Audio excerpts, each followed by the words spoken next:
বিসমিল্লাহির রহমানির রহিম। বাংলাদেশের গণতন্ত্রকে প্রাতিষ্ঠানিক রূপ দেওয়ার জন্য, প্রতিষ্ঠা করবার জন্য যে নেত্রী তার সারাটা জীবন উৎসর্গ করেছেন। দীর্ঘ 9 বছর স্বৈরাচারের বিরুদ্ধে সংগ্রাম লড়াই করে জনগণের রাজত্ব প্রতিষ্ঠা করেছিলেন। তিনি আজকে তার জীবন মৃত্যুর সন্ধিক্ষণেও অত্যন্ত সাহসের সঙ্গে, দৃঢ়তার সঙ্গে তিনি মৃত্যুর সঙ্গে পাঞ্জা লড়ছেন। তিনি 1971 সালে তার স্বামী স্বাধীনতার ঘোষক শহীদ প্রেসিডেন্ট জিয়াউর রহমান স্বাধীনতার ঘোষণা দেওয়ার পরে তার 2 শিশু পুত্র আজকে আমাদের নেতা জনাব তারেক রহমান ও শাহাদাত বরণকারী আরাফাত রহমান বুককে হাতে ধরে তিনি ঢাকায় পালিয়ে এসে পাক সেনাবাহিনীর হাতে গ্রেফতার হয়েছিলেন এবং স্বাধীনতার সূর্যোদয় পর্যন্ত তাদের কারাগারে ছিলেন। সেই মহান নেত্রী বাংলাদেশের 18 কোটি মানুষের নয়নের মণি, যিনি তার দায়িত্ব গ্রহণ করবার পরেই বিএনপির তিনি সারা বাংলাদেশের মাঠে প্রান্তরে বন্দরে বন্দরে চারণ কবির মতো গান গেয়ে বেরিয়েছেন গণতন্ত্র প্রতিষ্ঠার জন্য। সেই নেত্রী দেশনেত্রী বেগম খালেদা জিয়ার মুক্তির দাবিতে এবং সুচিকিৎসার জন্য তাকে বিদেশে পাঠানোর দাবিতে বাংলাদেশ জাতীয়তাবাদী যুবদল আয়োজিত আজকের এই একটা চমৎকার, একটা সুশৃঙ্খল একটি সমাবেশের সংগ্রামী সভাপতি, আমাদের সকলের অত্যন্ত আস্থাভাজন, প্রিয়ভাজন বাংলাদেশ জাতীয়তাবাদী যুবদলের সভাপতি এবং ঢাকা 12 আসনের বিএনপি মনোনীত প্রার্থী জনাব সাইফুল আলম নীরব আজকে এখানে উপস্থিত আছেন। বাংলাদেশ জাতীয়তাবাদী যুবদলের সংগ্রামী জননেতা, যুবনেতা, যিনি দীর্ঘকাল ধরে ছাত্রদল, যুবদল এবং আমাদের সমস্ত বিএনপির আস্থাভাজন নেতৃত্ব নিয়ে দেশনেত্রী বেগম খালেদা জিয়ার আস্থাভাজন হয়ে, আমাদের ভারপ্রাপ্ত চেয়ারম্যান জনাব তারেক রহমানের আস্থাভাজন হয়ে এই যুবদলকে সুসংগঠিত করছেন। আমাদের এখানে আজকে উপস্থিত আছেন আমাদের সকলের অত্যন্ত আস্থাভাজন এবং বর্তমানে যিনি ঢাকা মহানগর উত্তরে হাল ধরেছেন, ডাকসুর সাবেক ভিপি, 69 গণ আন্দোলনের বীর সেনাপতি, 90 আমি তো আমারটা প্রাইজ দেন তো 90-এর আপনার ছাত্র গণ অভ্যুত্থানের নায়ক আমানুর রহমান, আজকে দক্ষিণের পরীক্ষিত নেতা, অভিজ্ঞ নেতা, ঢাকার সাবেক মেয়র এবং আমাদের চেয়ারপারসনের উপদেষ্টা মন্ডলীর সদস্য আব্দুল সালাম আমাদের মাঝে উপস্থিত আছেন। এখানে যুব নেতৃবৃন্দ এবং বিএনপি নেতৃবৃন্দ, অন্যান্য অঙ্গ সংগঠনের নেতৃবৃন্দ, প্রিয় ভাই ও বোনেরা, আসসালামু আলাইকুম। আমি ইচ্ছে করি আজকে সম্বোধনটা বেশি করে করলাম, এই জন্যে আজকের এই সমাবেশ আমি অত্যন্ত আনন্দিত হয়েছি। আমি দীর্ঘকাল ধরে বিএনপির এই আন্দোলনে, সংগ্রামে যারা সব সময় নেতৃত্ব দিচ্ছেন, কাজ করছেন, মামলা মোকদ্দমা মৃত্যুর ঝুঁকি নিচ্ছেন, তাদের প্রায় প্রত্যেকটি সংগ্রামের মধ্যে আমি জড়িত। সুতরাং আমি জানি যে আজকের এই যে সুশৃঙ্খল একটি সমাবেশ, এটা আমাদের একটা নতুন অধ্যায়ের সূচনা করলো। অন্যান্য সকল অঙ্গ সংগঠন এবং বিএনপির নেতৃবৃন্দকে এখান থেকে শিক্ষা গ্রহণ করা উচিত। আমাদের সাংবাদিক ভাইরা আছেন তারা আমাকে গত পরশু বলেছিলেন যে এই বিষয়টা যদি একটু সুশৃঙ্খল হয় তাহলে আমরা একটু দাঁড়াতে পারি, আপনাদের এই নিউজগুলো আমরা কাভার করতে পারি সুন্দর করে। আমি অত্যন্ত আনন্দিত যে আজকে আপনারা সেই অবস্থাটা তৈরি করেছেন। প্রিয় বন্ধুগণ, সহকর্মীবৃন্দ, আমার যুবক সাথীরা, আজকে এই দেশের সবচেয়ে সংগ্রামী মানুষ, সবচেয়ে সংগ্রামী নেতা, এবং আমি বিশ্বাস করি চলমান সাম্প্রতিক কালে বাংলাদেশের গণতন্ত্রের জন্য যারা লড়াই করছেন, সংগ্রাম করছেন, তাদের মধ্যে সবচেয়ে অগ্রণী নেতা, নেত্রী, যিনি অতীতে বাংলাদেশকে গণতন্ত্রের আপসহীন সংগ্রামের নেতৃত্ব দিয়ে গণতন্ত্র প্রতিষ্ঠা করেছেন, 3 বার প্রধানমন্ত্রী হয়েছেন এবং গণতন্ত্রকে প্রতিষ্ঠা করবার জন্য যিনি কথা বলেছেন সালাম সাহেব, যে তিনি মুক্তিযুদ্ধের অংশ, তিনি গণতান্ত্রিক আন্দোলনের অংশ, উন্নয়নের অংশ, এবং দেশনেত্রী বেগম খালেদা জিয়াই একমাত্র নারী প্রধানমন্ত্রী যিনি এই দেশের নারীর ক্ষমতায়নের জন্য সবচেয়ে বড় কাজ করে গেছেন। মেয়েদের শিক্ষা, বিনা বেতনে শিক্ষার ব্যবস্থা করেছেন। তিনি এই দেশে বাক স্বাধীনতাকে প্রতিষ্ঠা করেছিলেন। তিনি এই দেশে সংসদীয় গণতন্ত্র প্রতিষ্ঠা করেছিলেন। আরেকটি কথা যেটা সালাম বলেছে, আমি আবার রিপিট করতে চাই, তার সবচেয়ে বড় কৃতিত্ব ছিল কোথায়? জনগণের চোখের ভাষা বুঝতে পারা, জনগণ কি চায় তা তিনি বুঝতে পারতেন। সেই জন্য যে তত্ত্বাবধায়ক সরকারের দাবি আওয়ামী লীগ নিয়ে এসেছিল, যেটা তারা এখন বাতিল করেছে, সেই তত্ত্বাবধায়ক সরকারের দাবি তিনি সংবিধানে সংযোজন করেছিলেন এই জন্যে যে বাংলাদেশের যে রাজনৈতিক সংস্কৃতি, এই সংস্কৃতিতে দলীয় সরকারের অধীনে নির্বাচন হওয়া খুব কঠিন। এই জন্য তিনি নির্দলীয় নিরপেক্ষ সরকারের অধীনে নির্বাচনের ব্যবস্থাটা তিনি সংযোজন করেছিলেন আমাদের সংবিধানে। বন্ধুগণ, আজকে সেই নেত্রীকে, যার বয়স এখন প্রায় 75-এর উপরে, সেই নেত্রীকে রাজনীতিকে দূরে সরে যাওয়ার জন্য 11 দিন চক্রান্ত শুরু হয়েছিল। সেই চক্রান্তের অংশ হিসাবে তাকে সম্পূর্ণ একটি মিথ্যা মামলায় তাকে সাজা দিয়ে তাকে কারাগারে আটক করে রাখা হয়েছিল।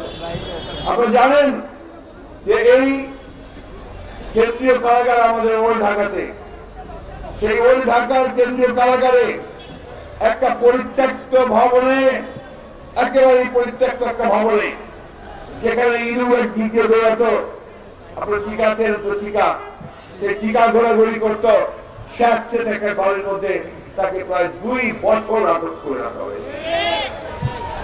এরপরে তাকে হাসপাতালে নিয়ে আসা হয়েছিল। সেই হাসপাতালে তাকে চিকিৎসা দেওয়া হয়নি পিটি হাসপাতালে। বন্ধুগণ, এই যে তার ভেতরে যে রোগের সূত্রপাত হয়েছিল, ও একটা কথা এখানে সালাম সাহেব বলেছেন, আজকে অনেকের মধ্যে এই প্রশ্ন এসছে যে সেদিন কি দেশনেত্রী বেগম খালেদা জিয়াকে স্লো পয়জনিং এর কোন ব্যবস্থা করা হয়েছিল? আমরা এটা পরিষ্কার করে জানতে চাই। বন্ধুগণ, এদের পক্ষে কিছুই অসম্ভব নয়। যারা জোর করে আগের রাত্রে ভোট ডাকাতি করে, কোন ভোট না করে যারা ক্ষমতায় বসে থাকতে পারে, এবং যারা অবলীলায় 35 লক্ষ মানুষের বিরুদ্ধে মিথ্যা মামলা করতে পারে, যারা অবলীলায় গণতন্ত্র কামী কর্মীদের উপরে, নেতাদেরকে গুলি করে হত্যা করতে পারে এবং তাদেরকে পঙ্গু করে দিতে পারে, যারা অবলীলায় আমাদের নেতা ইলিয়াস আলী, চৌধুরী আলম সহ 500 নেতা কর্মীকে গুম করে দিতে পারে, তাদের পক্ষে কিছুই অসম্ভব নয়। এই দেশটাকে তারা বিক্রি করে দিয়েছে। এই দেশকে, এই দেশে যে যুদ্ধ হয়েছিল, স্বাধীনতা যুদ্ধ, তারও আগে যে সংগ্রাম হয়েছিল, এবং আমাদের এই 90-এর গণঅভ্যুত্থানের নেতৃবৃন্দ যারা গণতন্ত্রের জন্য লড়াই করেছিলেন, সংগ্রাম করেছিলেন, সেই গণতন্ত্রকে তারা পুরোপুরি ভাবে নির্বাসিত করেছেন। বন্ধুগণ, তার প্রমাণ আমরা দেখি পত্র পত্রিকায় এখন, যে আমেরিকাতে বাইডেন গণতান্ত্রিক দেশগুলোর একটা সম্মেলন করতে যাচ্ছে, ভার্চুয়াল সম্মেলন, সেখানে বাংলাদেশের নাম নাই। এটা আমরা পত্র পত্রিকায় দেখছি, নেপালের নাম আছে, পাকিস্তানের নাম আছে, ভারতের নাম আছে, কিন্তু বাংলাদেশের নাম নাই। ওই জায়গায় নিয়ে এসেছে। বন্ধুগণ প্লিজ, এই বাবা একটু দাঁড়াও, আপনার কয়েকদিন আগে একটু খবরের কাগজ পড়লে দেখবেন, কয়েকদিন আগে আরেকটা খুব গুরুত্বপূর্ণ খবর বেরিয়েছে। এই খবরগুলো হচ্ছে যে বাংলাদেশে যে বিভিন্ন খাত আছে, স্বাস্থ্য খাত, সড়ক খাত, যোগাযোগ খাত, যে খাতগুলো আছে, প্রতিরক্ষা খাত, প্রশাসন খাত, সবগুলোতেই এখন দুর্নীতি এমন এক পর্যায়ে পৌঁছেছে যে বলা হচ্ছে এটা এখন অত্যন্ত ঝুঁকির মুখে আছে। আজকে গোটা বাংলাদেশে এমন কোন জায়গা নাই যেখানে দুর্নীতি নাই। চিন্তা করে দেখতে পারেন, আইন শৃঙ্খলা পরিস্থিতির জন্য লক্ষ লক্ষ পুলিশ নিয়োগ করা হচ্ছে এবং সেই পুলিশে নিয়োগ করা হয় দলীয় ভিত্তিতে, এবং তাদেরকে কমপক্ষে 20 লক্ষ টাকা একটা কনস্টেবলের জন্য ঘুষ দিতে হয়। ভুল বলছি আমি? এখন সেই আইন শৃঙ্খলা রক্ষাকারী বাহিনী চরম ভাবে আইন শৃঙ্খলা রক্ষা করতে থাকতে হবে। এখন আওয়ামী লীগের নির্বাচিত যারা আপনারা আছেন, অথবা আওয়ামী লীগের যারা কমিশনার আছেন, তাদের নেতা আছেন, অঙ্গ সরকার আছে, তারা পরস্পরকে গুলি করে হত্যা করছে, কমিশনারকে ব্রাশ ফায়ার করে ফেলছে।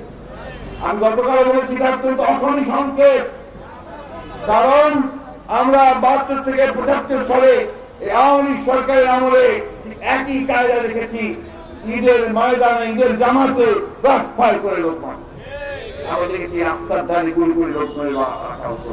এখন একইভাবে একই কায়দায় আইন শৃঙ্খলা রক্ষাকারী বাহিনী সম্পূর্ণ ব্যর্থ হয়েছে তারা এই আইন শৃঙ্খলা রক্ষা করতে।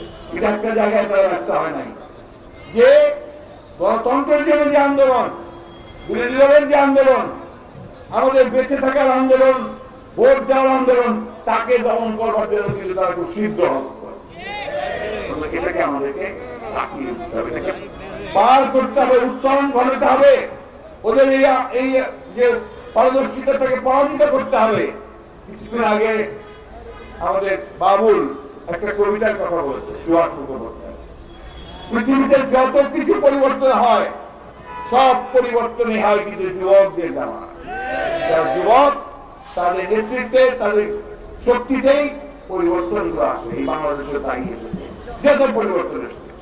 আর সেই জন্য বলা হয় যে এখন যৌবন যা, যুদ্ধে যাওয়ার সময় তা।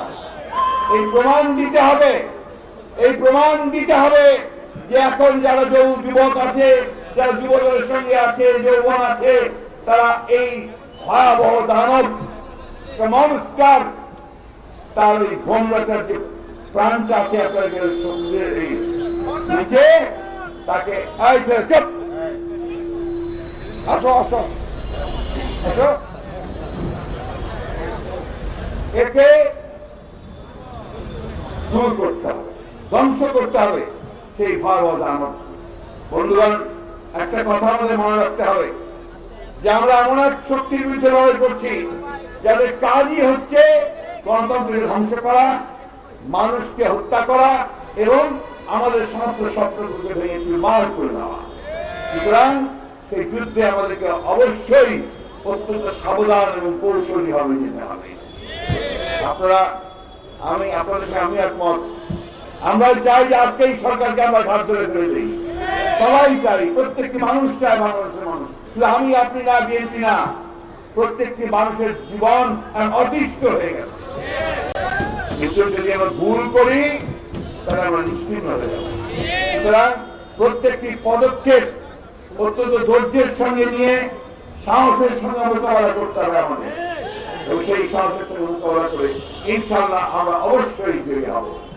দেশের খালেদা জিয়া, আপনারা শুনেছেন, পত্রপত্রিকা লিখেছেন, তিনি এত অসুস্থ যে এখন ডাক্তাররা পর্যন্ত বলছেন যে আমাদের সব বিদ্যা, আমাদের জ্ঞান প্রায় শেষ, আমরা এখানে আর এর বেশি কিছু করতে পারবো না। পরিষ্কার করে বলছেন তারা বলছেন যে অবিলম্বে তাকে বিদেশে পাঠানো দরকার তার চিকিৎসার জন্য। হাসিনা শুনতে চায় না, তার মন্ত্রীরাও বলে যে হ্যাঁ উচিত, আমাদের এমপিরাও বলে যে এটা মানবিক কারণে দেওয়া উচিত। সারা দেশের মানুষ তো বলছে, সব পেশার লোক বলছে, ডাক্তার বলছে, উকিল বলছে, বুদ্ধিজীবীরা বলছেন, অধ্যাপকেরা বলছেন, তিনি এটা শুনতে চান না। কেন চান না?